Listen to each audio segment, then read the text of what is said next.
This is the How Is He podcast, a deep dive into Carlo soccer with Podge and Papa, proudly sponsored by Curra Sports. Let's kick it off. Welcome to episode 49 of the How Is He podcast, joined as always by my co-host Paul Papadoling here in the fantastic Ampifi Studios right in the heart of Carlow Town.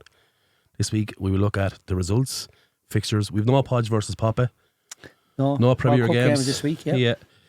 We also have a guest, strap in, a woman who played soccer and other sports for many years at local level, in the Wexford League and at county level.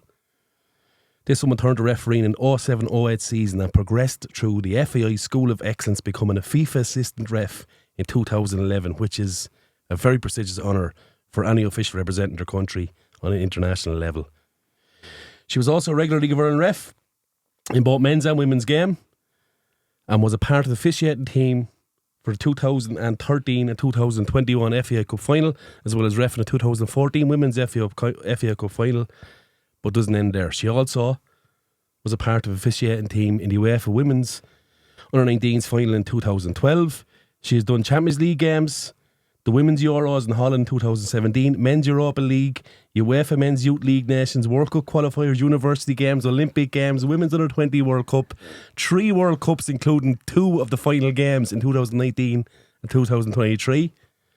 And she was also a part of the first ever all-women's officiating team, the 2019 Supercup, where Liverpool played Chelsea.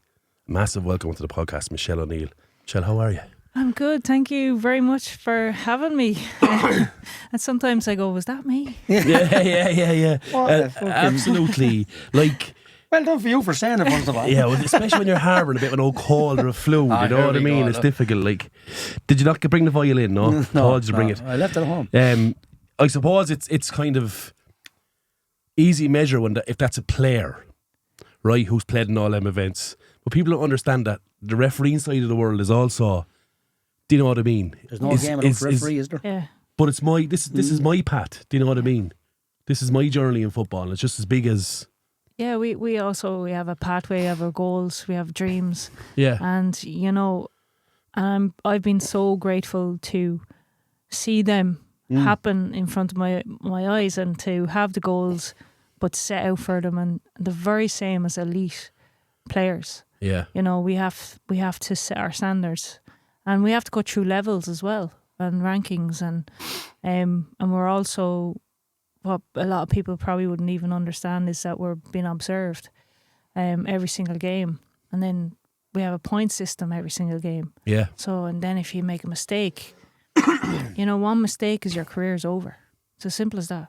So that's how harsh it is, yeah. That's how harsh it is at the top, yeah. And so the higher marks you get in a game, obviously, G going up another level now again.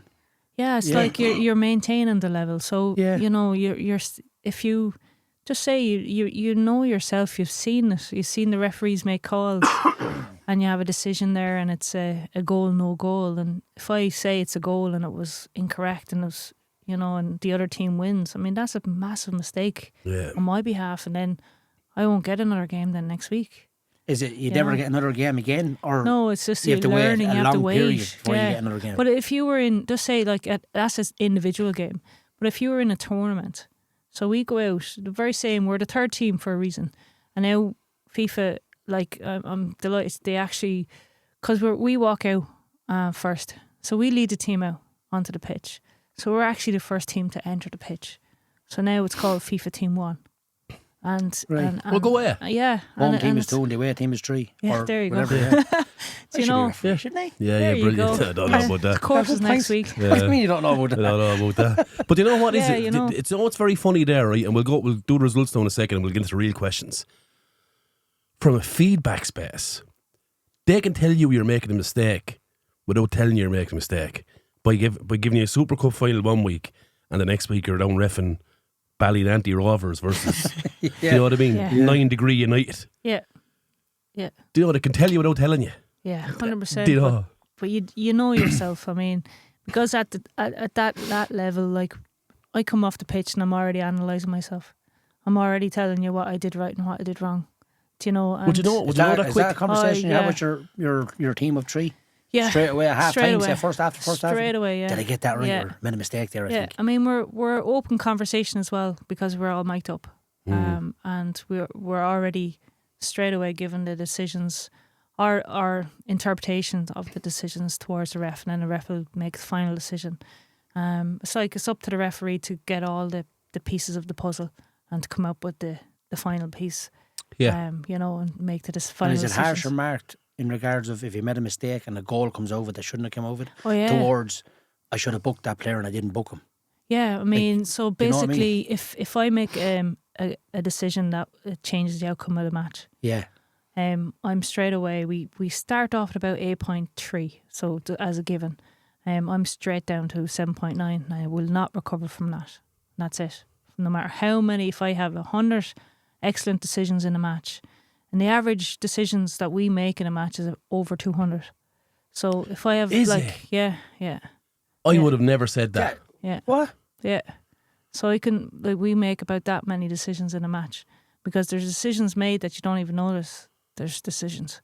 Through the forum of conversation, things like that. No, it's like just say there was a non-offside, so a player was and was not offside and they didn't become active and then they became active. That's a decision.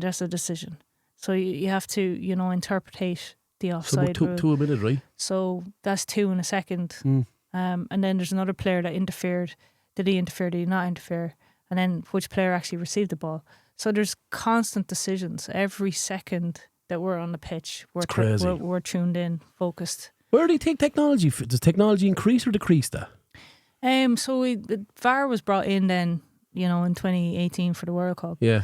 And it's amazing because I actually loved VAR when I was working and operating it with it, because there was an instant feedback, so you could forget about what you had just made. You made a decision, it was check complete, you forgot about it and moved on.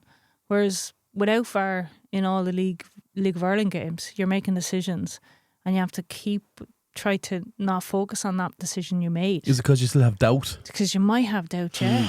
So if you're not confident and you don't have the mental capacity to move on from that decision, park it and move on next one, because it'll happen in 3 seconds time. And if you don't have the capacity to be able to, move to the next one and make that decision and then the next one. Yeah. And you've probably seen it in the matches that if a referee is, one decision, the next decision, and the referee lost the match already. Yeah. There's not too many referees go to the screen and not change their mind though, isn't there? No one asked for an on-field decision. In the VAR. And go and assess this on the monitor. Yeah. It's always... I watched Liverpool twice at the weekend. Yeah. There was 2 decisions he was asked to go. One over the Nunes tackle was a yellow card, and they said this could be potentially a red, but they stuck with the yellow. Referee's on-field decision. And that's brave too. But the penalty, the third one, was the Southampton fellow was going back towards the end line and he just nudges out his shoulder. It was given a corner. He sent to the monitor. No, change your point. Went to a penalty. Cool. So there's not... I watch other games as well, not just Liverpool ones, and most decisions are changed. Yeah. From the on-field decision, like say penalty decisions. Yeah. It's very, I'd say it's a ratio of, for every 10 decisions, 8 of them are changed. I'd say it's very, very high anyway. It would be, because you got to remember that the people behind VAR are all referees. Yeah. So they're all active But to see it in referees. slow motion as well, Michelle, towards... And yeah, they have... You're looking at it in real life, yeah. where you can say, he actually did that. Yeah. I thought your man shoved him in the back. Yeah. It didn't look like a penalty Yeah. in the motion of the game, but when you see it, he stuck out his elbow here. Yeah. Yeah, I'm not a fan of VAR, because I think you need referees to have the ability to make mistakes, because I actually think it adds to the game. Yeah. I think it brings a drama. I know VAR brings its own kind of drama or whatever, but I think when you have a referee, two lines, It's a different drama, two at lines, points, isn't it? Officials and referee making decisions. Yeah. It's a human decision, Yeah. and the game is human. It's not robotic. Yeah. Anyway, that's it for this week. Thanks, Michelle. That went deep early, didn't it? Did you? I Anyway. got, That's one statement and just it's we're brilliant. gone, we're off here. Michelle, That's we do have questions for you. We'll go through the results quick pop in the Premier on Sunday. A couple of big results. Vale Wanderers met Bagnestone 2-0. Yeah. Big win for Burn Celtic against Parkville, 1-0 Shane Duffy penalty. Critty Yard, massive win against the Walk. It was up a part of it. Talk to me. New York had 2 good chances to score first. I think Kyle Foley got in and Luke Ram got in. Okay. Both of them kicked it wide, didn't work. Jeff, I don't think. And then Jamie Marr scored for Craig. See the goal, yeah. He went around the goalie very well. Yeah. Finished it very well. You can do Craig stood him up, but he went around Craig and squared it and passed it in the back of the net. Great finish. And then New York responded immediately within 5 minutes. I think it was I was actually on the end line and I thought that the ball went out from where the referee was standing, because the lines was on the far side of the field, but it was actually on the line that said the edge of the table, and the ball never went out of play. Dean Kelly crossed it in. But the problem was that I'm not sure who it was. It was beaten on the edge of the box in a 1-on-1 versus Ramon. He squared it in, and Keane Cleary adjusted his body fantastically, and his bicycle kicked into the side or the top net. Brilliant. And then 1-1 at half time, and it was a scrappy affair, I think, after that. And I left with about 25 minutes to go, and then a friend of mine rang me to say that Critty Yard scored. Lee Salter come off the bench and got the winner. So it's a big result for Critty Yard. But massive. Like we said last week, they couldn't afford to drop any points. I think if Critty Yard to win the league, they have to win every single game. And hope that others fail. Yeah. Or drop points, I should say, not fail. Yeah, but it's a big result. And yeah, they've just proven again that it's not an easy great. It's not an easy fan, isn't it? It's not an easy place to go and get a result. You were bet 1-0. Yeah, we did. Stop, man. We did the crossbar post 3 times. Big win for Kilreath. 4 off the line, missed penalty. That's what you get for going against them every week in Podge versus Papa. Oh, I was sure look. No. What do you do? Pick them every week. Yeah, sure look, it's called a bit of drama, Michelle. You know what I mean? Yeah. It sells. Ballymurphy 2, Dolman 7, Castlerange, that's in Division 1. Division 2, Boughton 5, Castle 3, that was in Castle Rangers, North B 4, Parkville 1. In Division 3, Nurney Villa 5, Hanover Harps B 2. Pa was in the goal. Was he? I was in the goal, yeah. Are you blaming him? I didn't hear anything about the goal, so I don't know. But he shouldn't be playing the goal. Dead rubber though, right? Yeah. Wolfhill won the league. Yeah. Huh? You're never too old. You said it. Wolfhill won that league with 2-0 win away at the Burn Celtic B. Congratulations, Wolfhill. Wearing their Curra Sports Here's jerseys. the big one. Mill Celtic 1, Donacarney 1, Killester Donacarney 1, Mill Celtic 4-2 on penalties, through to a Leinster final. Congratulations to all in Mill. Yeah, brilliant. In the Ladies Junior Seedville Wanderers were bet by Thomastown 4-2. In the Ladies League, Critty Yard 3, Nurney Villa 0, Parkville 4, Ballymurphy 0. On the Saturday, in the Youths Cup, Hanover 3, Burn Celtic 2. Many did he get? I'm not sure. They were 2-0 down with 20 minutes to go. Go away. Burn were 2 up or half an hour to go, and they turned it around and won it, yeah. Brilliant. Then Critty Yard now, I think. Critty won 5-2, against St Joseph's. In Division 2, Parkville 2, Ballymurphy 1. And this is the Cup as well. Bagnestown 4 and Oak 0. Saturday night, Pat's Boys B 0, St Felix 4. Her Felix are very good. Pat's Battle Harbour Felix were excellent, I was told. Division 2, St Felix B 5, Dublin B 1. And then the big one Friday night was Collection versus St Pat's. I've watched it 3 times. Big one with your team involved. It was the only game on a Friday night. It's going to be the biggest game, isn't it? On the Friday night? Yeah. Yeah, well then. That's what I said. You didn't say the Friday night. Did you bring a red and yellow with you, Michelle? Did you? Because this dad is due a card there. No, I watched it 3 times. Great game of football. I'll tell you my taking from it. Clash are a good side. I got there for the second half. Yeah. I just walked in and Callum scored. Brilliant finish. Goal of the year for me. Yeah, it was a brilliant finish, and then a penalty. I think Lord was taken down. Lord scored it. But from the second half, Pats deserved to win the game. From what I seen in the second half. At 2-2, Papa, we controlled the game, in my opinion, if we're looking at it back. But for the first 25-30 minutes, Clash could have been 3-0, 4-0 up. Right, okay. I thought at the start of the game 150. I thought it's as good as I've seen Steed this year. Right. He was excellent. Did he? Yeah, he was excellent. No, the winger's got one. He came inside in his left foot, hit a lovely ball in the bottom corner. Stafford, is it? Yeah, American guy. Yeah, great goal. But Steed was brilliant. Pat showed great resilience to come back, to be fair, and hang on. And Jamie made a couple of great saves in the goal as well to keep us in at 2-2. In relation to where we are, 5 games left, 4 win seasons as champions, right? That's what we got to do, man. That's what we got to do. You'll have a target in your head, I think, if you reach that. Oh, so I think it's going to be a struggle, to be honest with the games we have left. 4 hard games, 5 hard games. Yeah, not an easy. Michelle, That's Welcome. Yes. Welcome back. I'm still here. I want to start by apologising for Papa Ori. He's That's- just, you that's know what every I mean? week, isn't it, Yeah, I'm only joking. Leave the Here's cards where we on. start. Where is the inspiration to become a referee? Yeah, it's something that, you know, it always appealed to me. It's a bit kind of, how do I say this? I was one of those players that was a thorn in the referee's side. So, yeah, always question them. But it was kind of like the willing to learn, you know, well, if I find out why was that a tackle, or why was that a free kick, I wouldn't do it again then, you know, or I'll try to anyway. Yeah. But so I always kind of was questioning the referee, but then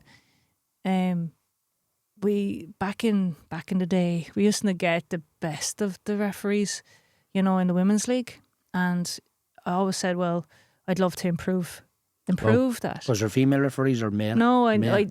I never had any female referees back then, Right. you know, in the Wexford League, and you know, and then I was playing with it was before the Wexford youth. It was just called County Wexford, you know. Yeah. So I was playing against a American college, and the referee on the day came over and said, you know, are you serious about thinking about, you know, doing the referees, because the course is on next week? I think you should come. So I did, went along and did the course, the beginner's course, and then I said I wouldn't give up right now, because what if I don't like it? So I went into refereeing then, and I was an under 10s game, and then straight away at 2 under 12s, like in schoolboys. Right. And it was in Came, actually, in Wexford and Shelburne, and I remember coming off the pitch and loving it. Like it kind of like refereeing found me. That was it, because I was already thinking about hanging up the boots. And was it a feeling of power that you're in total control, or what is it? No, it was a feeling of, I was teaching the under 8s, and like there were You're educating 8, them as 10, well, yeah. you know, and I was like, no, that's the throw in, they were doing it wrong or whatever, and I said, no, try it again. I'd love to see referees and they were helping like, young lads. you can't do Or young that, girls. ref. And I was like, hold on a minute. Yeah. I'm teaching them here. They have to learn, and this is the age group to do it. So I found like that I was kind of semi-coaching them as well at the same time, and teaching them the laws, because as the player I was always wanting to know. So if a player was like, did something wrong, I said, now, you know why that was a free kick? And they're like, no, I don't. And I'd calm them down and said, well, you know, you came in with the shoulder or the elbow, or, you know, you put your foot up this way in that angle, whatever. And I tell them what the kind of semi did wrong if they were willing to listen. Yeah. And I just loved that man management, and it's called player management now, but back then it was in the schoolboys league, and I just felt like, geez, that's something I could do. You know, I felt I could do this, and I'm still involved. My feet were still on the pitch, you know, because I wanted to give up my playing career, because I was kind of had done everything I could do, and then all the younger crew were coming on. And I said, my feet were still on the pitch. I was still running, training. I was still involved in the game. But I had no impact injuries. Do you know, there was no that recovery time after training. Yeah. Do you know? Yeah. So I was like, geez, I could do this, you know. And then I just said, right, I'm going to do this for a year in the schoolboys, and then I'd finally eventually give up playing in that year. But I was called up to the youths in Wexford League, and then I was called up to the junior league. In the first season? After the first season, yeah. Right. And then I was in, like they said, they threw me into a couple of the higher profile games. Well, if she lasts this one now, she'll And were you, you know, refereeing it or line? yeah, refereeing. Oh, refereeing it. Started Good. off refereeing. Right. Didn't do any lining. I did the very first year in 2008. I was involved in the under 10s cup final as an assistant referee, and I'll never forget, because I was handed a flag and I went, "What do you do with that?" You never got your coach. We didn't have we didn't have many assistant referees when you were How'd playing. you cope with that? So I just went off and I watched matches, and I studied what an assistant did, and I went and I read the chapter on the assistant referees chapter Yeah. over and over, and looked at the signals and studied it on. You pick it up very quick, though, I'd say, would you? Yeah, and but like for an under 10s match, then I turned up and go, so which half was mine? Yeah. Yeah. It was the full length of the half. Yeah. So, but like that was my very first year. Yeah. And ever since, like, I've been in a cup final or some kind of final or tournament final every single year in my refereeing career. Is that something that in your, obviously you mightn't project this, but in your own mind when you start refereeing and it's clear you get the bug for it, are you that driven of a person that you're saying, well, I'm going to do this to the highest level? Back then, no. I didn't see beyond the Wexford League. Yeah. So my goal back then was to get the Wexford League Cup final. Okay. To be, because that's all the highest I thought that I could go. I get you. Because as I said, I got into refereeing late in life.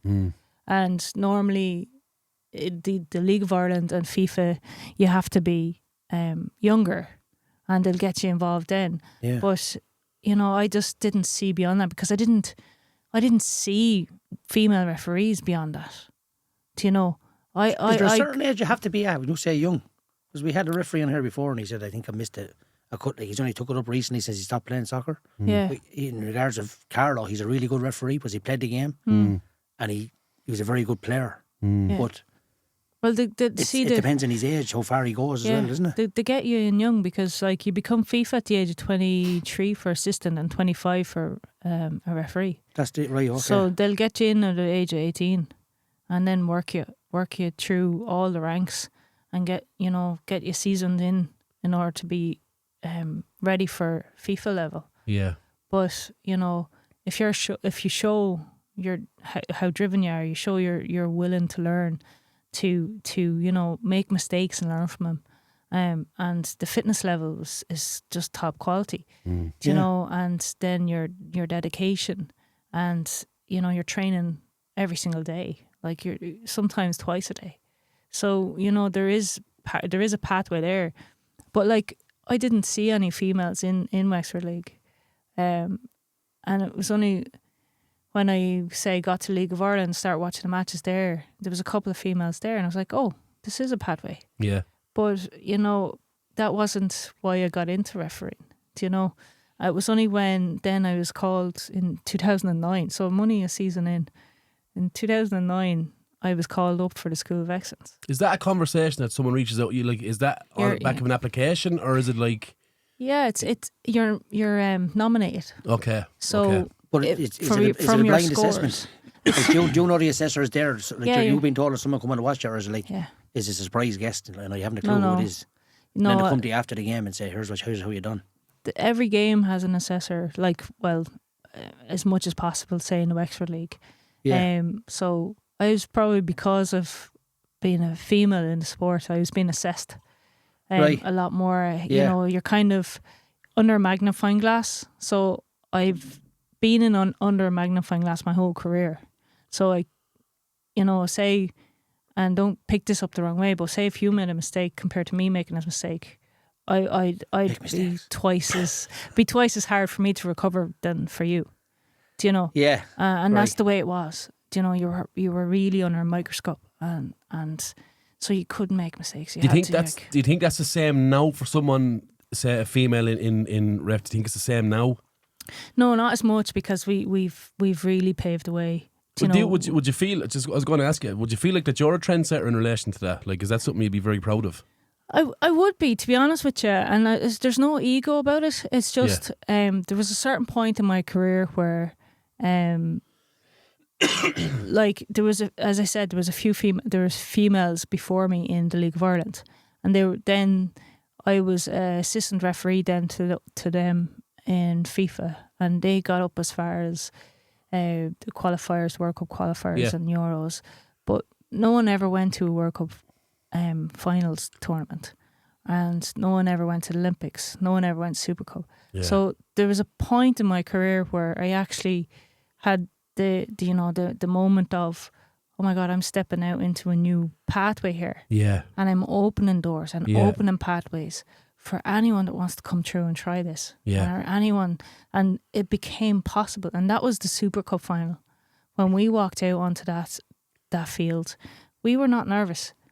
Why not? We were not nervous because we said, this is our time.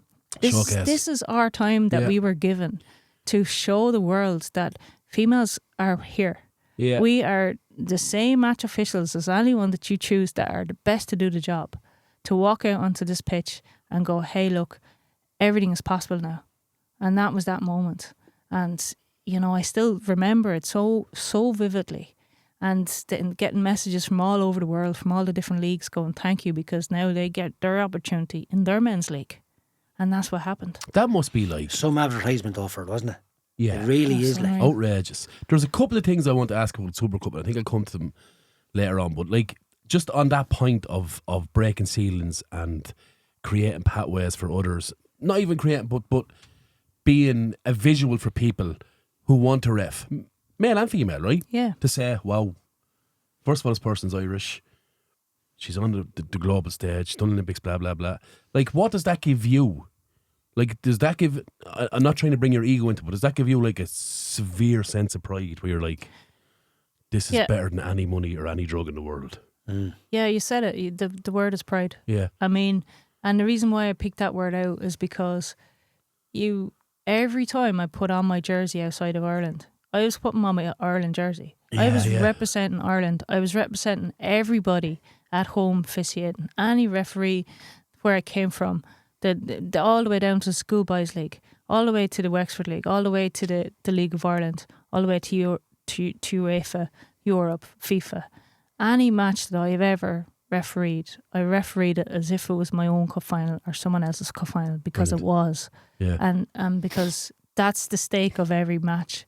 And it didn't matter if it was a friendly, it was still someone's cup final, because there's always someone on the pitch trying to fight for their place. So you had to turn up to be the best you can be every single day. And to honestly, like, anytime the national anthems were playing, I was like playing or on a beat in my mind. Yeah, you know, I get because that. Yeah. I and it's the same. The ritual. It was like, put on your Ireland jersey, walk out. Yeah. You know, but I was also putting on my FIFA jersey. I was also putting on my referee's jersey. I was also putting on my team's jersey that, you know, we are a team. We are team one walking out onto this pitch. Yeah. So if I fall, you fall. Yeah. So there was always that too. So we had to be individuals, but we also had to be massive team players. We had to be in teamwork. Because if you weren't, you were given... Well, it's what's crazy about it is, and this might sound a bit silly, because Michelle, at times I'm a bit silly, right? And stupid. Not at all, really. But do you know when you're going out as referees, right? Here's where my mind is. No one's buying a ticket to come see you. So the prestige on that day is the guys who are playing. Yeah. Right? So in your mind as a referee, like, that must be like because no one's coming to see me, I'm the one that's going to stand out. No.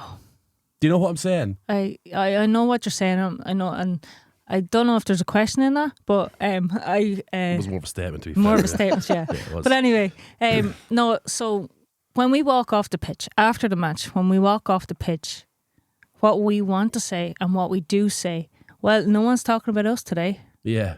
And that's exactly the way you were putting it. Yeah. So we turn up because what's at stake is the team, and it's the football. People come to pay to see football, and we're there to facilitate the game. We're there to make all of players, the priority is the safety of the players, and then to have, you know, let the entertainment of the football play itself. Flow, yeah. You know? Brilliant. And let it flow. We're not there to be noticed. And that's the point. point. We're not there to be noticed. Here's my question. Is it fair to say the best referee is the ones who aren't noticed? Yes. Yeah. Got it over eventually. Well done. Thanks. Yeah. Don't fucking patronise me. Because like, there is challenges, obviously, right? And there's no doubt you know, like, what are the biggest challenges you would have faced as a female in a predominantly men's orientated part of the game? Like, talk to me about them hurdles that you would have faced and challenges you would have faced on that journey. Yeah, there was a lot of challenges, a lot of barriers. A lot of name calling, a lot of when I turn up, From players heads or turning. crowd? Like at the start, it was players. At the very start, it was players. They didn't. One time, one of the players actually told me I was on the wrong pitch because the women's match is on over that other pitch, and I go, so fine. What's your number? Or what's your name or whatever? Yeah. Thanks very much for telling me that. And then I go off, tug off, and then come back on, and he'd look at me and was like, "Oh, number 7, how are you? No guff off you today." Do you know? But and then during that time when I was finding my feet, so to speak, because I'm a total beginner ref at the same time, but I knew the laws, I knew I was fit, so I came with them to the match. It's like, I'm right beside you, you can't say nothing, you can't, and then I know my laws of the game. Yeah. So, you have to see everything, and then you're going to get things wrong. And I put my hand up when I got them wrong, and I apologised to the players. I was like, and I was always told, you shouldn't do that. I was like, this is the way I'm doing. This is what I was. This is my way. And, there was a grey area of interpretation. And I played with that a little bit. But do you think players respect you more for that? Yeah. If you could say, I'm because only human too, I made a mistake. Yeah, like the first couple of times was like they said awful names to me. And I goes, you just keep saying them because I'm just writing them down here. And the more I write down, the more matches you're going to get. Yeah. So I'd write the reports, go home, write the reports, and then they'd end up getting 7-match bans. I was like, do you keep wanting to get 7-match bans for what you're talking about? Can we not just go and play football? Yeah. So that's how I started out. And it's just like, kept doing it. It's like, I'm not here to be shouted at, and going up the ranks then I got a lot more respect. But then it's also making decisions. We get the correct decisions and, showing that I am here training. I am doing all my work the same as you. I do respect you guys as players, but then after that, then in League of Ireland, there was mostly the crowd, the spectators. Yeah. And the chants and the taunts, and there was nothing in place, you see. Like anyone could shout at the referee and there was no discipline for them. Do you know? So there was, I think one time I was told to go home and cook the dinner, and I just went, I don't like cooking. Why would I do that? Do you know? And then another time I was just like, oh, go home and watch the soaps. I was like, yeah, you need a bar for your mouth. Do you know? But you couldn't engage. You just had to. You can't react. You had to just take, and it was. Did you learn that as you went along? Just like, you couldn't react. Yeah. You couldn't react. But you just had to listen, and it was very hard. Yeah. So you had to like, Jesus Christ. So then I developed a technique in order to I called it white noise. So I developed a technique in my training sessions in order to cut it all out, and then be able to focus on what I had to focus on. So so that was a challenge, and then talk to me later, about that. Let's not go past that. Yeah. Talk to me about that white noise technique. I like the sound of that. Sound of the ocean when you go to sleep, isn't it? Yeah, it's like it's just I wanted to build up my mental resilience and my mental strength. So I used to put earphones on and just hear crowd noise all the time, and then I had a laptop, and so I was making offside decisions. So with the noise. we had a program with the noise. No and then way. With different cones then and different balls. I had like colours and stuff like that. So I was running in training. Now I've trained on my own. So running in training and doing like getting your heart rate up and everything, and then coming back down, pressing the laptop to see an offside situation. I had 5 seconds to make that while listening to god awful noises of crowds, and so, and then coming up with a different technique of words that I would use in order, if I found myself drifting, out of focus, I'd use them to pull myself back in.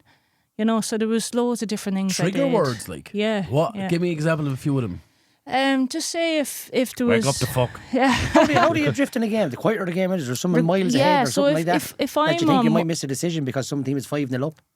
kind of thing. No. It's just like if the game's on the other side of the pitch and I'm on this side, I mean, I don't be thinking about what I'm going to have for dinner that night. Like, I'll be thinking of, right, you know, I have to follow the game, and then because if they're running across the line, we have to go from 0 to 60, like in seconds. So our sprinting speed is huge in our training sessions. But I'd be focusing on, say, who's playing or what's happening, and I always looked at where the referee wasn't looking, so there wouldn't be anything missed behind the back. Do you know? So, but it was early in the career, as I said, you had to come up with all these, because then later in the career it just automatically came. So muscle memory, do you know? But if you drift away at all, and then the ball crosses the halfway line, then the player crosses, or did the player cross first before the ball? What, you know? Yeah. So if you're not focused 100%, it goes back to what you said at the start. Like, if you make one big mistake, that's you gone. Yeah, like manager in your ear then shouting at you, and you're like, I can't turn around and talk to you, even though you want me to. I can't, because the ball across the line. So there's a lot of distractions, in, you know, behind you, beside you, even down to the ball kids if they're not placed in the right position, and they happen to play with the ball and come out of, you know, and you see the ball on the side of your peripheral vision, and then you have another ball over here, and that's why I was like, you can't bounce the ball. You know, a ball boy straight opposite you bouncing a ball, and there's another ball coming. So there's loads of different things that you have to learn when you're first. Do you think it goes away after a while? But what about that on the ball boy thing? What about that new ActiBall system? You think that makes it harder for linesmen in order to have the balls ready to go? And the cones. Yeah, ready ball. What's it called? ActiBall, ready ball system, whatever it is. No, it's fine. Like, I mean, once you see again, the referee's still in control if it's gone too fast, or you know, because also have make sure the ball is off the pitch, or of course. Then the player steps on the pitch too early, and you know, so the referee's always in control still. Do you know, because at the level we're at, you're really fit. You're super fit, like. So have you ever done fourth official? Yeah. I'd say that's different level of correspondence, is it? Yeah, it's as in, like, with managers and things like that. And before the game, there's a lot of admin work that you wouldn't know about. Is there? Yeah, the fourth official does all the admin work. Oh, the team sheets and team sheets, all the equipment, anything that's wrong. Two coaches too, aren't you? And then you're standing in between two coaches, and then when the two coaches hate each other, at that, because you're not like officiating, I'm sure you can speak to them. Yeah. Like I said, that gets a bit dirty, does it? You know, I'd say it's like... Yeah, it depends on how much engagement it depends on the personality as well. Like, I mean, it depends on how much engagement you want with them. There's the persona you give off as well, though. Is she approachable? Is there's she not? Certain levels, it's and massively... then the history of the game, you know, there's so much elements to games, like the history of the game, the rivalry of the two managers. Where are they in the league? Yeah, where, like, the stakes of the game. Yeah. Who are these boys that know each other? You know, the temperament, the personality of the manager. So there's a lot of management. I can't wait to ask about Jurgen Klopp. Yeah. He loved us, actually. Yeah, he actually said it to us in the interview. He said beforehand. He said, Klopp did. I'm glad it was the three that were picked and no one else. I was like, take that as a compliment. Anytime. Your preparation for the game is I find that fascinating, the mental side of it. What's the wind down like from a game? I thought you were going to say, what's the wine like? Yeah. Are you a drinker? You're a drinker, are you? Right? No, you're not. No. What's the kind of... Only lately. Yeah. Oh, really? I only learned how to. Sure, I've been training for so many years. Yeah. The wind down after game. Oh my God, I don't sleep after a game. I was thinking. So, do you mean like the example? Say, go back to the Supercup there. The example is we only got off the pitch 1 o'clock in the morning, was it? Do you know? And then because we didn't want the match to end. We end up having like extra time penalties and everything. Yes, right, You know, when you're done and do it right. Yeah, you know, and then it was like 3 o'clock in the morning, you're handed your dinner. I was like, I really can't eat. This, yeah. And then I couldn't sleep at all because I was getting all the messages and, you know, and then it was 6 o'clock. And I said, better go to bed. And then I said, it's grand. And I went out for a run. Yeah, go away. Went out for me cool. Istanbul, right? That was I said the whole crowd's gone home. Let's go for a run, see what Istanbul's like.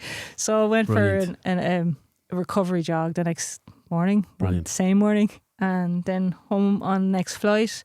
And then I get home and a couple of interviews. But then in 2 days' time, I was in Waterford against Cork in the League of Ireland. No way. So when you say Liverpool, you go Chelsea. from Liverpool, Chelsea to Waterford, Cork, I mean, it to us is a match as well. You know, every match is as important. Approach as it the same way, yeah, absolutely. Yeah. How do you we'll stay on the Supercup? Like you're walking out. That's sold out. What was 100,000 plus? Yeah, 80,000, 90,000 plus. I think it was 90. Istanbul, right? Yeah, about 80,000. Like, is it deafening? Yeah. Like, can you? It's Liverpool fans. Is it that loud that you can't even think? Yeah, it is, and we walked out for the warm up, and the whole crowd was like, the spectators were clapping, and we looked behind us to see which team was coming. Yeah, but they were clapping for us. No, that was the first time ever in my life I got clapped onto a pitch, and then. We did the warm up and then we walked out, and in the Supercup final they have all the cups because it's the Mecca, but they had the 3 cups and you're like, and I was like, oh my god, they were so close. You know, and they were huge, and then the ball kids were there and they were amazing because they were like special selection and stuff like that, you know, and it's a whole huge thing around, you know, off field as well, and then the match started, blew the whistle. At one stage, I didn't even hear the whistle being blown. You know, it was so loud. Do you go into the dressing room to the teams before, like? Say, no, we don't do that no more. In the tunnel. Everything's just made in the tunnel. So team sheets goes to the 4th official. Yeah, and then we checked equipment in the tunnel then beforehand. Do you know? So, and that's when Klopp shook the hand and said best of luck and. Was Lampard, was it? Was he? No. Lampard. Was it Lampard? Yeah. Yeah, Lampard, Chelsea got for And then like during the game, then if you're on attack, I can't describe you the word the maybe. Have you ever seen like a swimming meet or like in the Olympics? And can you do it on food terms? I can relate. On food terms. Have you ever been to an all-you-can-eat Chinese buffet? Yes, I know someone who has. Yes, Michelle, yes, I have. You're running down the line and you hear the noise, but it's like the attack of a sound wave going out and then. All right, okay. Do you know that like when someone does the breaststroke and you go up out of the water in the water, it's like whoa, whoa, whoa. Yeah. So you're running down the line and just like whoa, whoa. Like a 6-year-old with a whistle, right? Yeah, and it's just, you know, unbelievable, like because they're the players in the attack going on down on goal, and I'll never forget because like there was I was calling an offside and I knew I was the lane on an attack. Next minute he scored a goal and I put the flag up, he's offside, and you know, that's when the crowd goes whoa, you know, even louder again. And then that's when your heart beats like 90 mile an hour. We had VAR then, so you had to delay the flag until the player touches the ball. Like, the player goes on, is on attack south. So when the player gets the ball and I know he's offside, I'll delay the flag. And the referee knows I've already told the referee I'm delaying the flag, and then they score the goal, and then we call the offside. And that minute felt like an hour, like it just went to eternity. My heart rate was thumping, but I was confident in my decision. The confidence you have to show, you know. And the next minute then I got check complete and it was correct. But it was only afterwards when I saw it on the playback. It was a toe. It's big toes offside. No way. Oh my God. So like you could just imagine. You in that moment with that VAR check is the very same as a player standing over a penalty. Yeah. Yeah. It's the very same situation in your probably more emotion. perspective view, in your position That's on a the field. good analogy. Yeah, Actually. a player about to take a penalty. Yeah. I calm myself down here. Yeah. This better be right. Yeah. Yeah. Strike it properly, or I hope this decision, or I hope got this flag decision right. It's the very same thing. Yeah. But your job and his job is put the ball in the back of the net, or her job, whatever it is. There's a couple of billion watching the match. That's all. No pressure. Was that the fastest game you ever involved in? Yeah, that was a fast one. That was very fast. There was 30 kilometers an hour we ran in that one. The sprinting down the line. Was it? Yeah. I wouldn't do it in a golf buggy. Tell me this: do you know when you say a flag delay? Caddyshack beside me. Does that alert that it's going to go to a check? Yeah. Okay, that makes sense to me now. Yeah. Because I remember, I don't know if you ever seen John Joe Shelby's goal for Newcastle, where he runs through and the man keeps the flag down. Yeah. And he scores and he puts up the flag and Shelby's like that. Yeah. And it was actually, I think it was the first season. Yeah, check. Yeah. So I didn't know that. Yeah. That's your flag delay. Then whatever the outcome of the phase is, you're going. And then that's brilliant. So we have to delay till the outcome of the match unless it's a goal or a goal kick. So we have to wait till either the attack's finished, the attacking phase is finished. Because if the ball is kicked away by the defender, we'll have to judge then when to give the offside. And so there's so much more. I could be here all night about you talking about offside. But there's so much more involved than just putting a flag up or down. It's when to put it. When is the phase finished? When is the attack finished? When is when we say when it's time to kill the game, because then if we miss that second of opportunity, then the other attack is we'll be standing there stupid with a flag up for an offside, and there's nearly a goal down there. Yeah. But then because this lad was offside in the first time, and then now he's offside up here, and then I was the same as, remember, there was a penalty on one side and penalty on the other side because there was a missed decision. So it's timing. It's a lot of timing. What does a referee clock on average on a game like that? After that game, our referee Stephanie clocked 18k. Yeah. Just short of marathon. Yeah. What's marathon? 26 miles, is it? And I did 26 miles, 26.3 mile or something. 30 something kilometres. I did 10k that game. That's all. Yeah, that's all. Yeah, would you see an average game would be a player coming off 5-6 in the time, and you'd see a fantastic game, 90 minutes. He's after doing 8.9k or 9.2k. There's a referee after doing twice that distance. Yeah, but that would be a box-to-box midfielder. Yeah. A centre half or a 9 wouldn't do the same distance as a referee or a linesman person would do. So we do zigzags now, you see. They don't do diagonals anymore. Or diags gone, are they? You don't, if you think about it, if you're just doing diagonals all the time, if you don't come off your diagonal, how can you see between on the right side? On your blind side when you come to the middle of the X kind of. Yeah, because the roles of assistants have gone up so much that we need an angle now as well in order to help with we help with the decisions of the free kicks as well in front of us. And the penalties. So the referee then coming around, and the referee will always try to see between the players. So if you're over there, you won't see between the players on the right side. So you'll see the referee going a zigzag across off the diagonal as well. So, is that the biggest thing you've done, the 2019 Supercup Final? 2019 was a great year. It's been nice for a bottle of wine, actually. Great year. I don't know, wouldn't go be back to that there now. Goes well with your steak. But the World Cup, the World Cup final was that year, and to walk out on the stage, that was huge. Is that the one in Melbourne, that was the one in? No, that was in France. In France, Lyon. Yeah, okay. Because 23 was Australia, right? Once I became FIFA, that's all I thought about. I became FIFA in 2011, and my first question was how do I get to a World Cup? Wow. Is that what you said, yeah? I was laughed at because I was naive, I was young, first year FIFA, only 2 years refereeing. But hey, that was me. I set my goal. World Cup, here I come. Is that like getting a call up for your country? Been told you're going to World Cup, Yeah. And I didn't stop till I did it. And my first World Cup was actually only 4 years later in 2015. So I was in the Canada World Cup in 2015, and I got all the way to the quarterfinal. And Are you there for the whole World Cup? yeah, so you're there till you're knocked out, basically. So you're there like a team. And it was my first World Cup, and there was a mistake made in one of our games. Okay. And we got a quarterfinal, but we didn't do enough to stay.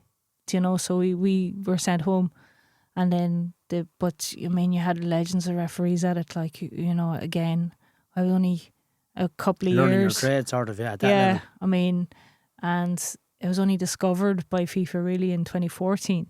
And then within a year, I'm at the World Brilliant. Cup, and I remember coming home from there, the quarterfinal, being disappointed, but not knowing. Again, naivety sometimes is nice, but coming home going, right, what? How can I be the 1% better? Yeah. I studied the referees that were there, and I was like, oh, I want to be as fast as them. I could do more training. I could do more weights. I need to do strength training, something that I wouldn't have even thought about doing. Refereeing, no. So I did speed endurance. I learned so much from that tournament. Came back with so many more tools and desires in my under my hat, and I just went right.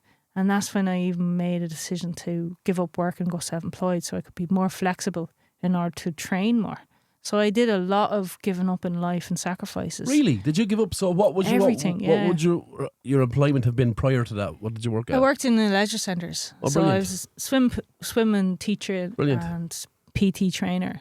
Big decision, I still right? do PT training now. But yeah, it was a huge decision because I was after exhausting the time in work as well, but then, I mean, you're spending 8 hours in the pool, and then you have to train, and you're doing it all day, every day. It's not good on the body. So my background in sport, then I just knew what I had to do. Yeah. So I was able to just go swim teaching, and then reduce it down to 4 or 5 hours a day rather than 8, and then go train and do my matches. And yeah. Probably enjoyed the training more than I did you? Yeah, I did, because I wasn't half as tired. And I was able to do a proper routine every single day. I was able to do proper nutrition. Probably had to be more strict on yourself though, right? Oh, I was so disciplined, unbelievable. Yeah. Unbelievable. It was worth it in the end though, wasn't it? My speed even increased so much because I was doing the speed training. So you're I full-time looked athlete, right? Full-time athlete. Yeah. And that's why I was saying to you, I train 2 or 3 times a day, because one of the training sessions would be endurance, another one would be strength, another one would be recovery. It was great because I was in the pool, because I did my recovery in the pool anyway. And then you had your weights training, and then you had your indoor-outdoor sessions, and then all the trots on the beach, and then in the sea, then swimming, and then the ice baths, and yourself, so you were able to do loads. No, I don't know. Yeah, so, and then my goal, 4 years on from that, then 2019, I'm some year. But so when did you go? Prior to that when was did you go 2018. full time? I was never full time. But when did you go I'm from Ireland. You're not a full time referee. Yeah. We're amateurs. Any opportunity to go elsewhere? No, because you'd have to give up your FIFA badge. So so I wasn't prepared to do that. So in your I'm just a curious country. In your self-employment, is your main title referee? No, I was swim teacher. Oh, so you're okay, gotcha. Yeah. So then that avenue then lets you say, right, well, I can do this in less, and I have more time to. Yeah. Yeah. Okay. Gotcha. Yeah. So I have a couple of hats. I was referee, swim teacher. Did I see somebody do art? And I'm an artist. Yeah. Yeah. So I did. I massively. I loved art in school, and I was wanting to go on to do art, but I knew back then I just wanted, I did my sport. Yeah. But I continued doing my art, keep up my skill. Yeah. And it ended up, my art nearly probably saved my life, because it was my switch off from the pressures of refereeing. So the total opposite, my escapism, brilliant. Picture art is just It's in a completely room on opposite. your own, looking into a field and drawing something. Oh, is that Do you know what what I you mean? think art is? No, what do you mean? Like, no, no, I'm only joking. Yeah, but no, there's different types of it, was. obviously. And it It's wasn't just it, you and and it you did. and your work, isn't it? Yeah, so that's what I did do, because I mean, you're going to all these amazing places all around the world, and I just start drawing them. Do you know? Wow. And I was able to switch off for 2-3 hours into my pastels onto canvas, and you know, for that couple of hours, I was fine. You know, and it was brilliant, like, because then at the end of it all, and I had this massive body of work. I didn't know what to do with it, and I did my first exhibition back in 2022 after I was in the Women's Euros. That's brilliant. And I came back and had my first exhibition, and there's no stopping me now. I keep, you know, I'm You're still at it. still doing more, and because I'm finished now, I'm in the studio for the first time, so I even totally changed my work and explored more, and you know, I bet you weren't expecting this, Papa. Okay. Yeah. So, and I also do now I also do mindset coaching as well. So, Oh, talk to me about you that. know. Now you've just stepped into my world. I fucking Pause, love you have to get a shot, guys. Michelle, Oh I my love God. that shit. Go away, really. Well, you It's love what because- I do. You because make them down. I have an IQ of about 7. Do you know what I mean? I find the Is it mind. that high? Like, first of all, the fact that the brain repairs itself, I Yeah. find nuts. Yeah. Right? So it doesn't matter what damage is done to your brain, it has the power and ability to repair itself. Right? Talk to me about mindset coaching. This isn't a question, lads. This is just, you're after just flicking the match. Will I go? Yeah, Right. okay.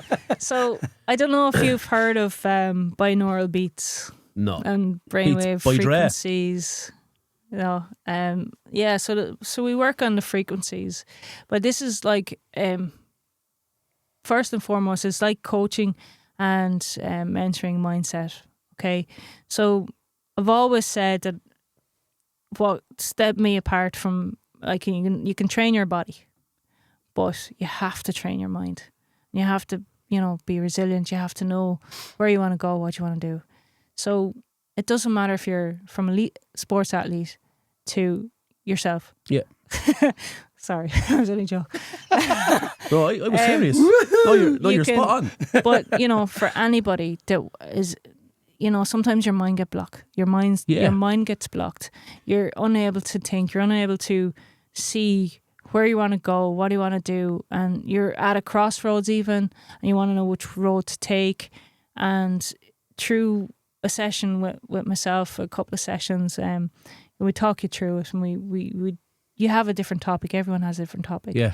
And we go through it, and we'll work it all out, and then I've added a little bonus on the end of the session where I have a vibroacoustic bed at home where it's linked in with sound waves and music of frequency of binaural beats of say about 50 hertz, and you will lie down and kind of visualize and meditate afterwards, after the session, what we're talking about. So then you can like really work into the clarity and the mind, and to really clear it and to unblock. And then we'll work a few of them, and yeah, it's I looked at a documentary on a frequency thing there about before Christmas, and the different frequencies that are projected in different places. To spoke about pirate radio, right? Yeah. And that's the way to kind of explain frequencies. That comes in under a different barrier. Yeah. But your mind is the same. Yeah. Like how your mind reacts to frequencies is Yeah. completely the same. I love the idea of cognitive behaviour. Yeah. Like, do you touch on that therapy? Like, do you understand that? Or Yeah. We do a different. Like, I mean, it's so broad that we're doing a couple of. Not we. Don't know why I've said that, because coming from a team. Yeah. So This is your job now. Yeah. This is the first time it's been aired because I'm only launching Give it. an exclusive. So it's an Get it out there, exclusive. Michelle. Get it out there. Yeah, so it's an absolute exclusive. I can dance, man. Idiot. Yeah, Who can't dance? because I'm still doing like the PT sessions, but I'm Bandy and so Ace over like I always searched for the mind. I was like yourself. I did it in college, and I went to WIT, and And it was something that I always wanted to get back into. And then through the journey I've been on, as I always say, it was my strong mind resilience and my capacity to be able to really just put them all into different sections. And I said, look, if I'm ever in a position to go and do this again, and I was the last year or so I was able to do extra coaching, mentoring courses and stuff like that. So, just always learning. And I said, sometime now I will. That's and I brilliant. am, because that's what I do. What's it called? Do you have a name on it, or is it just? It's I had Mindscape, but because of my art. Look, I have a creative background. Well. Papa does as well. We can lash out a few names here now if you want. MON Mind is one that comes straight away. Do you know that? Yeah, mind yourself. Mind. No, that's brilliant. I genuinely didn't know that. So that's fantastic, and I think that is a world that's growing. Yeah. And I can foresee certainly getting bigger, isn't it? Yeah. Every single club, like I'm talking right from grassroots, having a mind coach. Yeah. In the next 10 to 15 years. Yeah. I think it's becoming that big. I mean, I'm a true believer even in visualization, because it's what I used to visualize absolutely every single match before I went out and did it. So every time I stepped onto the pitch, I was only going out for a replay. So to the point where in my visualization sessions beforehand, I'd know what colours the team are, I'd know who's playing, I'd know the type of player they are, what kind of tackles were going to happen, the possibilities of the offsides, how were the offsides happening, and then how would I react if I got it correct, how would I react if I didn't get it correct. Yeah. So then I was already ready for, like, even to the point where I could even smell the atmosphere. Brilliant. To the weather, what was going on. Yeah. And then the next day then going out and just go, I don't have to be nervous or anything like that because I'm going out for a replay. Yeah. So I changed nerves into excitement then as well. And it's something that I always it's a proper way to approach it, though. Yeah. Like, you're not nervous in the middle of the field. This is going to be a cracker of a game. Yeah. I'm looking forward to this. Yeah. Rather than saying, oh, Jesus Christ. Like, it's brilliant. Did you ever hear the story of the prisoner who broke a course record in golf? So there's a story when it comes to your home of visualization. Yeah. A guy who was in prison, and every day he played 18 holes in his mind. Yeah. And the day he was released from prison, he went to the golf course, he was playing in his mind. Obviously, James, were you in prison, James? And he broke the course record, visualization. Wow. Is visualization the same as manifesting, is it? It is and it isn't. Like, manifestation is really more, right, you want something. It's a result. You ask for it and you're ready to receive it. So it's just like you're really believing that it's yours already, and you're going through life that you're acting the confidence. You don't show it any negativity, so it's very positive. And visualization is really, say, if you have a race, a game, or you visualize, say even if you want to own a brand new car, you visualize your hands on the car. So it's really, I always remember it from the Formula Ones and the Olympic athletes. Always visualize before their meets or their games or their race. Yeah. And watched it it's the other day on something, Drive to Survive. Lando Norris was laying on a bed. Yeah. And just before the race started, he was laying in a bed and he had his beats on, wherever it was. And he had a minute and a half of visualizing every corner, every were time the binaural beats, were they? Yes. No, but they were, honestly. Yeah. I love Formula One. It's brilliant. Yeah. But geez, what they do to their mind to get it right before a race, to the wet conditions, the dry conditions, the shit. It's science. It's science. Yeah. Like, you can't deny it. You can't deny it, because again, the more you visualize, the more muscle memory you have. And the more then body mind works together going forward. I mean, you can train a horse, but you have to put the horse into the situation what he's going to do.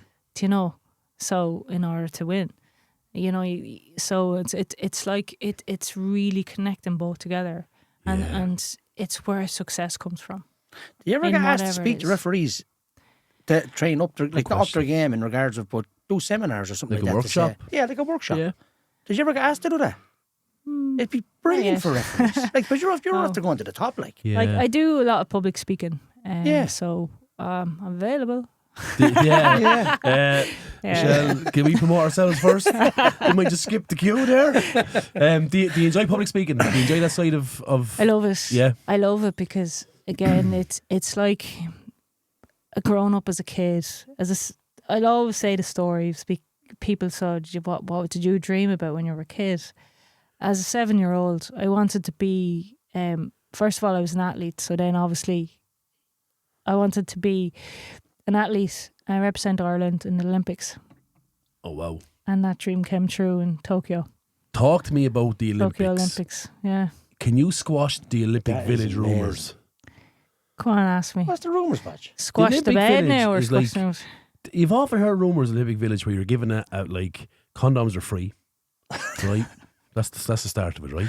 Yes. It's Heard it. basically a free for all. There's a McDonald's on campus. You'd often see Usain Bolt eating a 20 set of chicken nuggets from McDonald's. You would, I. Like, is any of this true?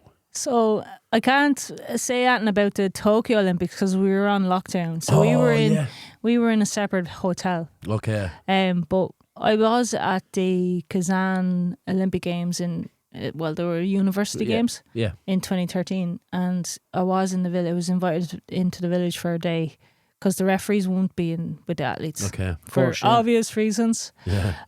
But I was in there for a day, got a day pass, and I walked in, and yes, there's McDonald's, yes, there's Subway, yes, there's Chinese, but there's also like the healthy juices and the chop Weirdos over suis there and the eating kale. sushis, but yeah, and the salads. But Yeah. yeah, it's all there. I mean, and the atmosphere was amazing. It was electric in there, like, you know, and Huge, I'd say. it's huge. I mean, and everyone. The thing about it is everyone's supporting everybody, and you know, and it's really positive. Like, Yeah. you know, so it was pretty awesome to experience that, and that was so that was really cool. Is did that target of getting to Tokyo? That was the Olympics done, right? Tokyo. Yeah. Did that target? Did that quench your dream? So did that like satisfy you that you were like, as a 7-year-old, this is I'm satisfied now. Yeah, I mean, that was, you know, you talk about your big moments in your career. That was extra special because that was my childhood dream. And that was one of the ones where I list, I'd say, yeah. cried at, like, it was top How of do the you list to separate the be. emotion from that? If it's not something you're chasing so hard, It's quite difficult, but you have to. You have to, like, the emotions, you have to pause them. You just have to I'm here to pause do a them. job first and foremost. I'm here to do a job. And It's hard though, isn't it? It is hard, but That's your dream come true. yeah, yeah. like, and I remember after the World Cup final, I had to hold emotions in. I was actually crying on the pitch. And I had to, like, not show I was crying on the pitch because it had finished, and the emotions, the emotions was amazing. And I remember my mother assistant looked at me and says, "Not now." So I was like, pull it back in, and you know, but it's such a proud moment because you've no doubt. you know, yeah. as I said, like, you walk out onto the pitch and you're actually stepping out into your dreams. You know, you're not living them. You're not like dreaming them anymore. You're actually living them. You're walking into them, you know. So it's beyond. Does it still make you emotional? Yeah. Yeah. Yeah, drink water. No, I get that because, like, I don't. Sorry, I don't understand it because I've never fulfilled a dream to that level. But I do get it. How that you'd would always carry that. Yeah, but that feeling of because you've reached it, right? It's your Everest. Yeah, that's You a know. nice way of putting it, isn't it? Yeah. Yeah. I mean, yeah, there's an amazing feeling, but like, everyone has a goal, everyone has a dream, and even if it's a small one, you'll still have a really strong feeling with that. Yeah. And that's how it starts, you know. Yeah, but I think. Well, like, I get what you're saying, I love all this stuff, Michelle. I really do, because like someone's dream could be to have a roof over their head. Yes, exactly. And that's why I said earlier. A meal under plate.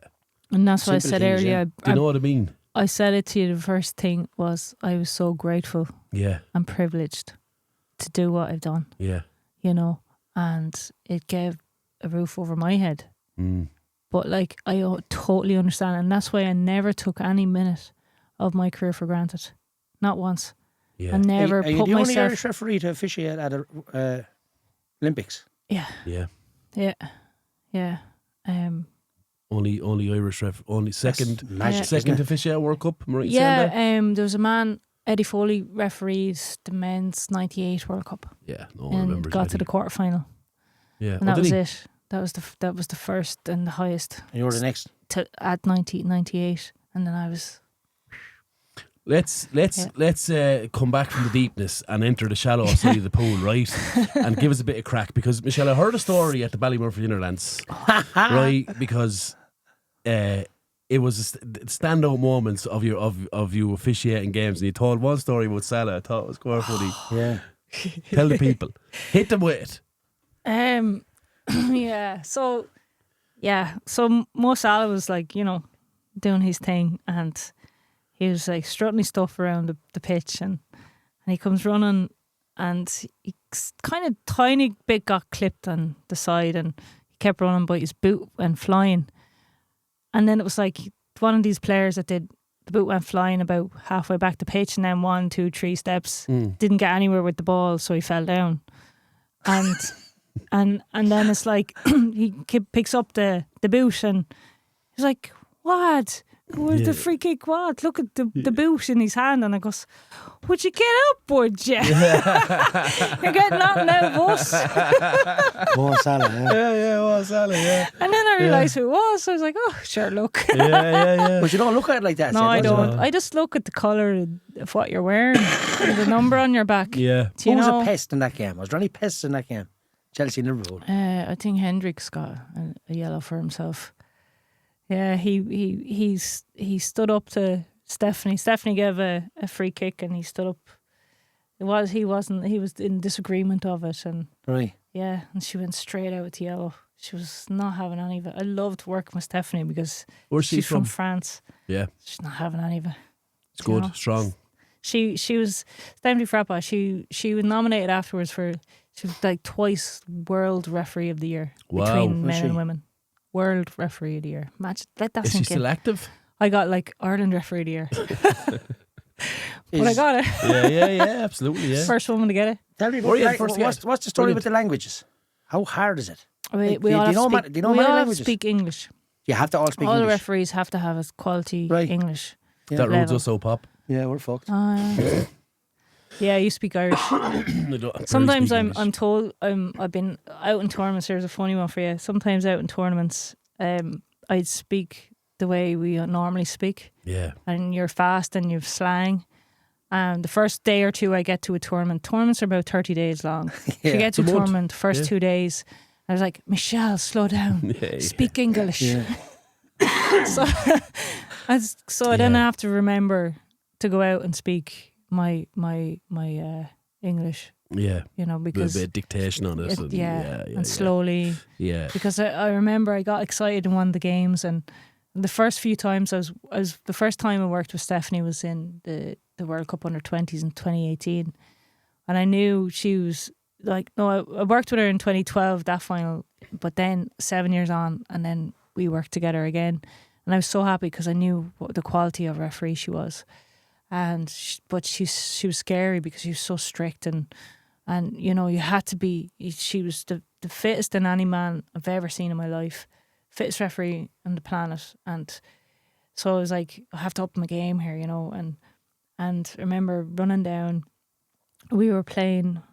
Oh no, I wasn't playing. Colombia were playing against Brazil, and the next minute there was a goal kick, and one of them hit the other one with an elbow because she just felt presence on her back, and she just swung out with the elbow, and I was like, did nobody else see this?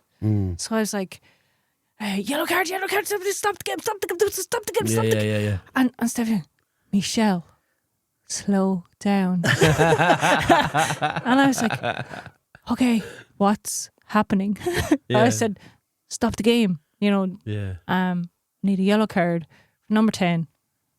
Where is she? I was like, behind you. It was one of those moments, but it was, my first time I was working with her again, and I just was like all tongue tied and excited, and then because you saw something behind off the ball, that normally wouldn't be picked up.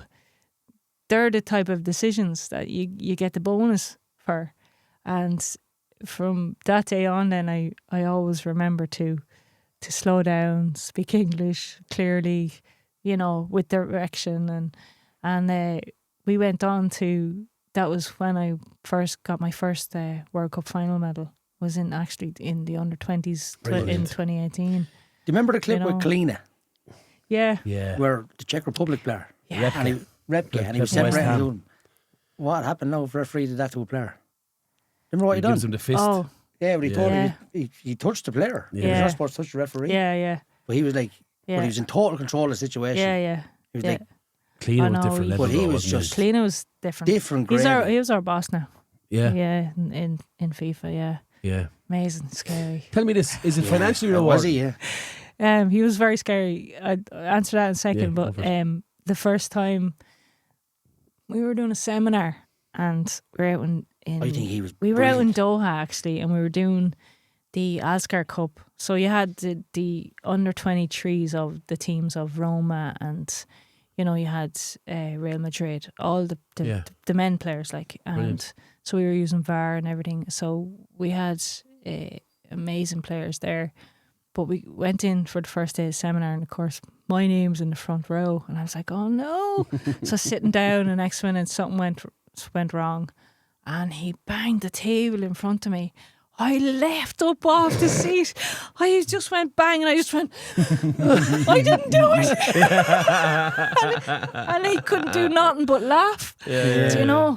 And I was just like, but he has a presence about him, hasn't he? Oh, yeah. He's big man though, right? Yeah. I remember watching that clip. I loved it. Yeah. Because but you couldn't do that nowadays. No. Them competitions there are the guinea pigs for the new rules, aren't they? Yeah. So we were working a lot on VAR back then. That was 2018, you see. Yeah. So we're doing a lot of VAR work on that, and then and they get great matches, you see. Do you know? And they're very difficult tournaments because you fitness tests all the time. You're training every day, and then you could have a match in the evening. Yeah. So, there's a lot going on. Then you have classroom work. Yeah. So they're very, very tiring. Like, you basically eat, breathe, sleep, dream football. Yeah. For 30 days. I love that. It's amazing. It's insane. Yeah. So that's what I'm saying. You needed a few switch offs, but you can't go out and about because you have to be back.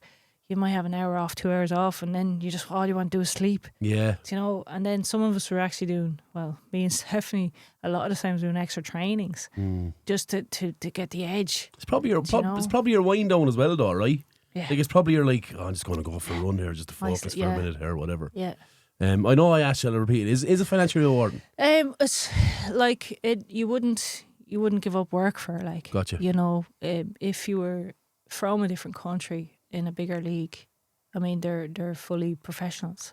Yeah. Do you think that hindered you, Shell? There was there's a couple of years there where you could have done with extra and stuff like gotcha. that, but when you're up in FIFA level, then it's great because it's all expenses paid, so it doesn't cost anything. Brilliant. And you come back with a load of gear to give away. To business class. Yeah. And it's funny you say that.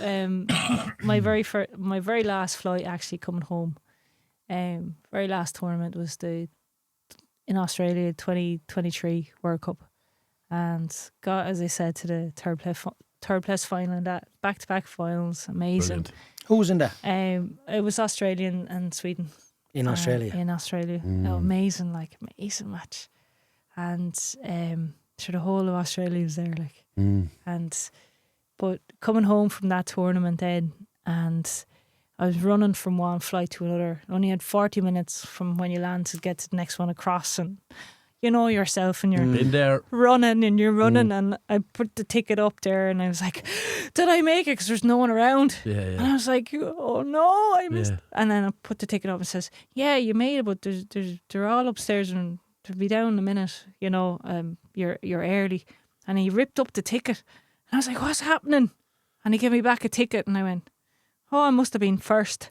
I read it and it was just, I must have been first. So and then I walked in and your one goes, no, that's you're in first class. You're going left. You're I not just going right. I was bumped up Yeah. for no particular reason, just to just it, and I was just like, you're kidding me. Yeah, yeah. You know, I was like, wow, Different gravy, isn't it? oh, that's unreal. I've, I knew it was my last flight. I would have like went to town on the minivan. Yeah, no, yeah, I'm yeah. joking. No, listen. No, Yes, you I was would. wrecked at that stage then. I've had I a know, bump it's up moment amazing. as well now on honeymoon, and yeah, it's put it this way, it's very hard to travel on the other way. It's fucking impossible. Pod bed. Yeah, Pod man, Oh, it's it's ridiculous. unreal. Like that. Yeah. Yeah, what's going on here? You're in the Slazenger wife beater and Reebok Classics.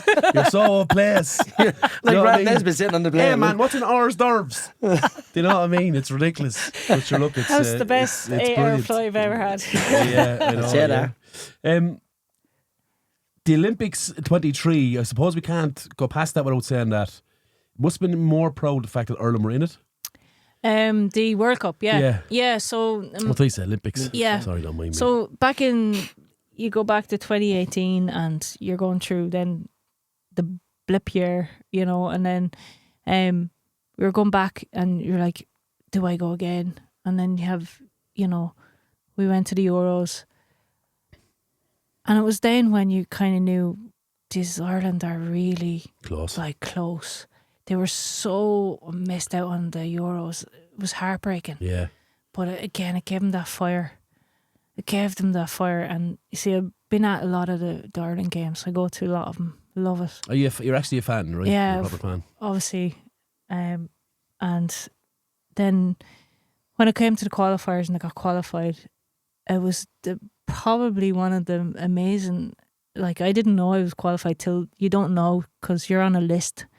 You're always on a list 3 years time, 3 years, and you have to like do all your tests, get, you know, again, pass everything, do all the games, be consistent. And then we see with COVID, we changed teams, everyone, because they were trying to get like all the French together and all the others together. So you had pockets. So then with big change in team. So I had a new team. And I was like, I don't know what's going to happen, you know. But then when I got qualified, when I got the letter saying, "Oh, got selected for the World Cup again," and then a couple of weeks later was Ireland's last game, and I was just like praying in the stands, you know, and they won, and it was just a surreal moment to know that they were qualified, but we didn't know where we were going to base, what was going to happen, where we're going to be. Was I on a match? And it happened it was actually, I think it was July the 20th, wasn't it? Which is my birthday. And so we were out, we were actually staying in the Olympic Village in Sydney. And that's where Ireland's first game was. And I wasn't on a match, wasn't selected that week for the match. And I was secretly happy for the first time ever because I knew I was not going to miss that first moment. Yeah. That Ireland. As a fan. To hear the national anthem, the Irish national anthem crazy. in a stadium in the World Cup. Yeah. Well, you said earlier on when the other national anthems we playing, you were playing around the Veen in your head. Now you're getting to hear it. Like real. We were all the lost. referees. We got a ticket. Brilliant feeling. And I was like cheering and crying. I was crying and everyone was looking at me going, what's wrong with you? Yeah. I was like, you don't know.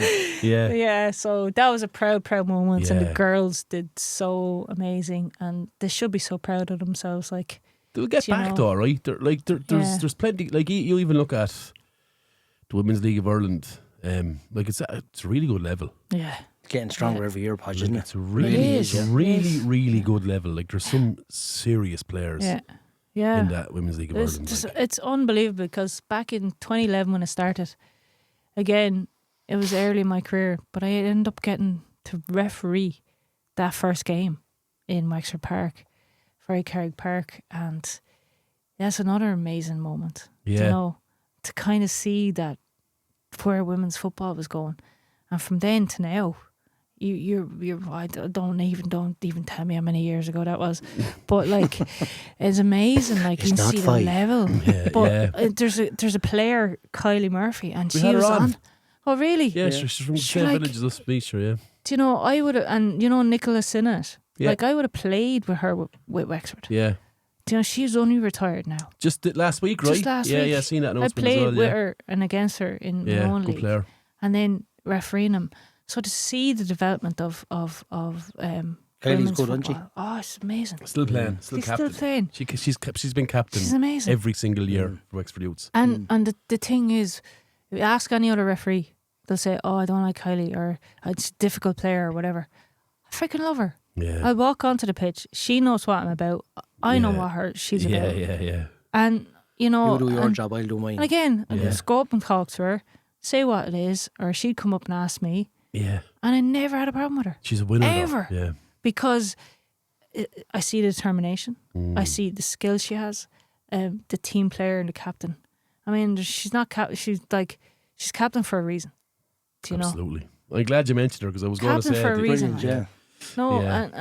and that's one standout player in the women's Yeah. league would be her for me. Why She retire? should have played for Ireland. Yeah. anyway. But, But did you hear her podcast though? No, Go I'll back. rewind. Papa sticks it to her 3 or 4 times on the fact that she never got an Irish cap. Poor Kylie, yeah. Poor old It's Kylie. hard running. Why retire? I got some grief over it. And I was only less than Kylie, she knows that. There's nothing else I can achieve. I've set out to. You've done it. I've done it. I've done everything I could possibly do, and it was starting to go again. And you know, and I always said if the day comes and I can honestly say, hand on heart, if I retire tomorrow, I'm very happy with my career. Like I can't do any more. And that's, do you know what it is, Michelle? That's the biggest reward Yeah. you can ever have, is to Yeah. have that mindset. Because there is an expiry date to the role you're doing. Yeah. And you can't do it forever. As much as a player can't do it forever, a manager can't do it forever, a coach Yeah. can't do it forever. And to know when No, you the have it. time is the Yeah. best ever. Yeah. Now, it's hard.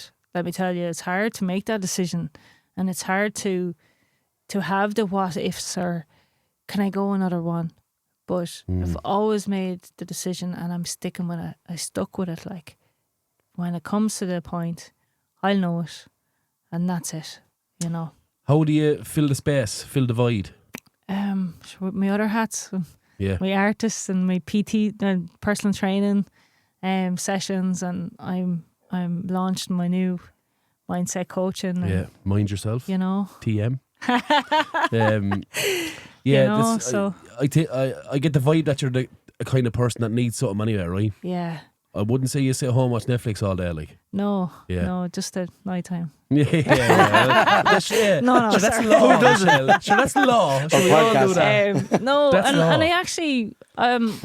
I actually write a lot of poems Oh, and brilliant. poetry.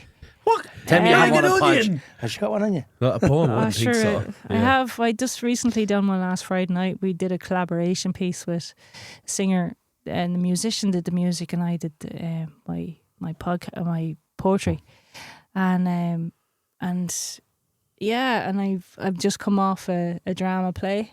You were telling me that, Yeah, yeah. so- How did that run for you? All right. Oh, it went amazing. I Yeah. was actually a robot. So You were a robot. it's great. Go ahead. What was it? What was the Um, production? Yeah, so it's amazing. I was Ashland Theatre, and it was the Eamon Colfer. You probably know his brother Owen, Artemis Fowl. Okay, yeah. So he did an amazing drama play back in October called The Mercy Seat, and then this is the second one of hopefully a 3-part. Big production, yeah. Yeah, so it was a one-man act, but there was 3 of us involved. So we have like basically the actor was Josh, and it was an older guy, and he had lost his wife, and the government was giving them robots to make they're programmed to have conversations and motion sensitive, so they follow him. So they try to interact with this robot, and Fucking hell. so it's the future, isn't it? Yeah. So one guy was doing another up and coming amazing actor, Owen Kirby, and he was doing the voice, but I was doing the mechanics of the robot. Brilliant. Yeah. So ran for 3 nights, and it was very Jesus, very good. I tell you one thing, let me short a few bobbies for fingered every pie. Painter, actor, ref, sports person, PT, swim instructor, mind coach, Just cognitive schedule now. behavioural therapy expert. Ridiculous. Brilliant. Yeah, I just need the people to come to me now. They will. They will. Yeah. I know that. Well, look, you've the neck cast wide enough anyway, so I'm sure you'll catch a few. But listen, I think we could go on and on and on. Papa Divatin? No, I've been honest. I met Michelle for the first time at the Ballymurphy dinner dance. That was amazing night. It was a great Thanks night. for the invite. Yeah, it was. It's brilliant. To hear your answers that night, I was like, get her on the fucking podcast. Yeah, and it was brilliant, and you didn't let us down. It was fantastic. But I think if it was to take anything of all the things you said, I'd say your approach to the Supercup game, to say, not nervous, this is our chance to show exactly what we're about. I'd say that's the one snippet I take of anything you've said, and you've done amazingly well, and well done. Thank you Well so done, yeah. much. Appreciate it. No, well done. You fully deserved it. You fulfilled your dreams, as a fella would say. Yeah. On to the next chapter, eh? Yeah. Yeah, No well, doubt. sure, every art gallery and every theatre in the country be full. But that, You're no, that's, sketching us for being the front window. I mean, I think it's brilliant to have the flexibility to be able to go down all these avenues. And clearly, if you're getting jobs in theatre and exhibitions, you're clearly good at them, right? So Try it's your not best. a case where it's a master of, or a jack of all trades. It's clearly that you're like, well, this girl's actually good at these things, So Very I don't think determined you'll ever person, be isn't short anyway. I am, yeah. But again, it comes back to, knowing what you can do and doing it with the best of your ability, right. And again, mindset, Yeah. and just giving it all. But it all, and you balance that with pure passion and love for what you do. You're getting me emotional now again. I love it. I love a bit of emotion. I see passion as the seasoning to all good mind. On a power mindsets. ballad, he starts crying. Yeah, I know. Yeah, I'm brilliant. Yeah. Yeah, do you want me? I'll read you one of my poems there now and I'll have you crying. Do you have any poems? I have them all, sure. Give us one there. It's the digital age. Give us one. Give us a poem. The whole hands bash. No, Papa, we won't hold hands. I told you before, never hold your hand again. What do you mean again? Walking around Vegas holding hands with me, so you were. Well, I'll do the one that I said the other night, actually, because it's the most recent. Hit me with And it. it's basically about, kind of letting go of things, but also collaborating with others. And it can have 2 different meanings in life, It's like letting go of one, of course, crossroads I'm in, and then moving on, but also being open-minded. Anyway, here it is. Go. Letting go is hard, I know. Break yourself free to be the creativity, as your heart will forever sing. Still your mind and let it begin. Imperfections and fears clog most of our gears. Our vulnerabilities and doubts send us spinning in roundabouts. Open up to collaborations. Most learnings are through conversations. Connecting with like-minded people. Sparks fly, but we're all equal. Accepting change is brave. Keep the faith. Merge the 2. It's just me and you. Let's create together. The band will be forever. We are all so unique, sharing our critique. The fun is in the process. The growth is the success. The growth is your success. The growth is our success. Let go, Brilliant. Thanks. Accepting change is brave. Yeah. That's my next tattoo.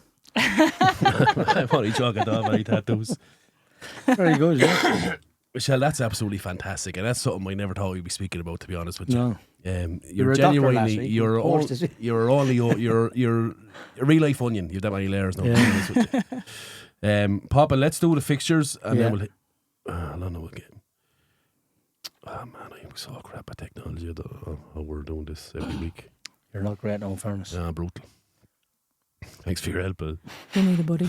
It's just me taking a close look. There's games Thursday. Yeah. Hurry up there, will you? There's games Thursday night, Pop, at 13th of March. See that. We have Kilree versus Ballymurphy in the Cup, and we have Vale versus Dolman in the Cup. There'll be 2 good games.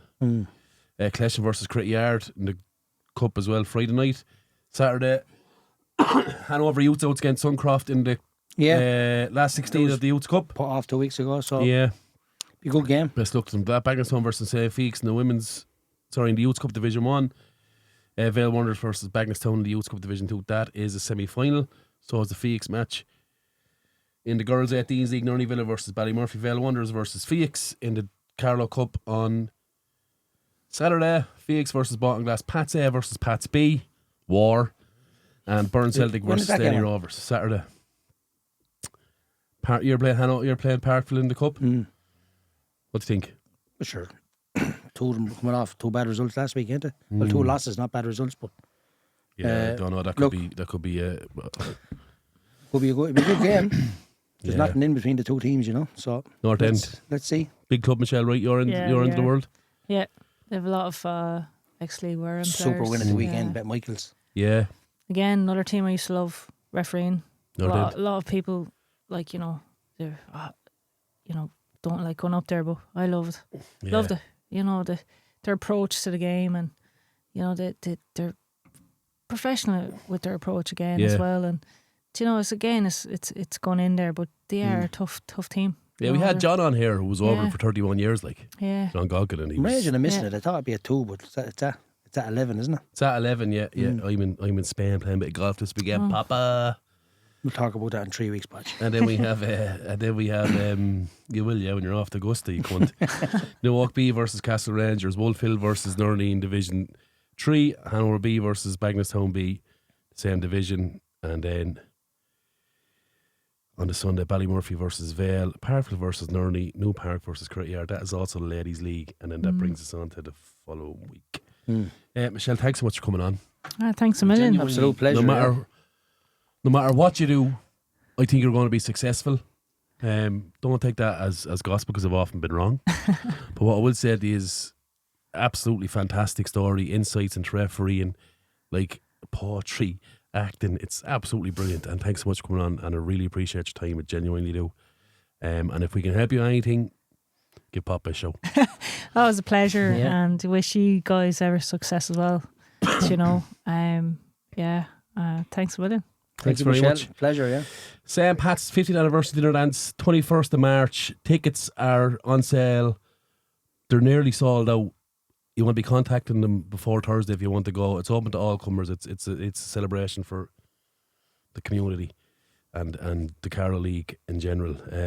Contact the socials or contact someone on the committee. It'll definitely be gone, so get in before Thursday.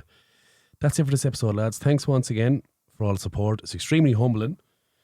Our giveaway is still open, so make sure that you enter.